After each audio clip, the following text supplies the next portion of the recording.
সরকার যখন বাজেট ঘোষণা দেওয়ার প্রস্তুতি নিচ্ছে তখনই শোনা গেল আরেক দুঃসংবাদ। ৩ মাসে ব্যাংকের ঋণ খেলাপি বেড়ে দাঁড়িয়েছে ৩১,০০০ কোটি টাকায়। এর ফলে গত মার্চ শেষে দেশের তফসিলি ব্যাংকে খেলাপি ঋণের পরিমাণ দাঁড়িয়েছে ৫,৮৮,৭০৪ কোটি টাকা।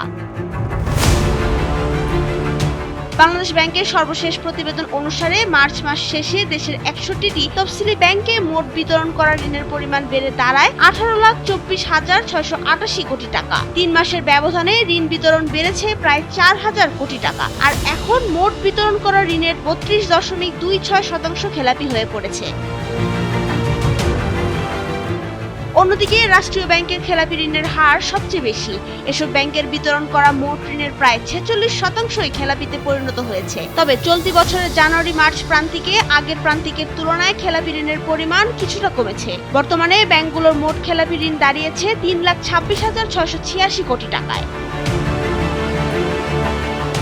ব্যাংকের এই দুরবস্থা শুরু হয়েছিল আওয়ামী লীগ সরকারের আমল থেকেই। তারা ক্ষমতাচ্যুত হওয়ার আগে ২০২৪ সালের জুনে খেলাপি ঋণ বেড়ে দাঁড়ায় ২,১১,৩৯১ কোটি টাকা। সংশ্লিষ্টদের দাবি, গত ১৫.৫ বছরে অনিয়ম, দুর্নীতি ও ঋণ জালিয়াতির বিস্তার খেলাপি ঋণের বৃদ্ধির অন্যতম কারণ।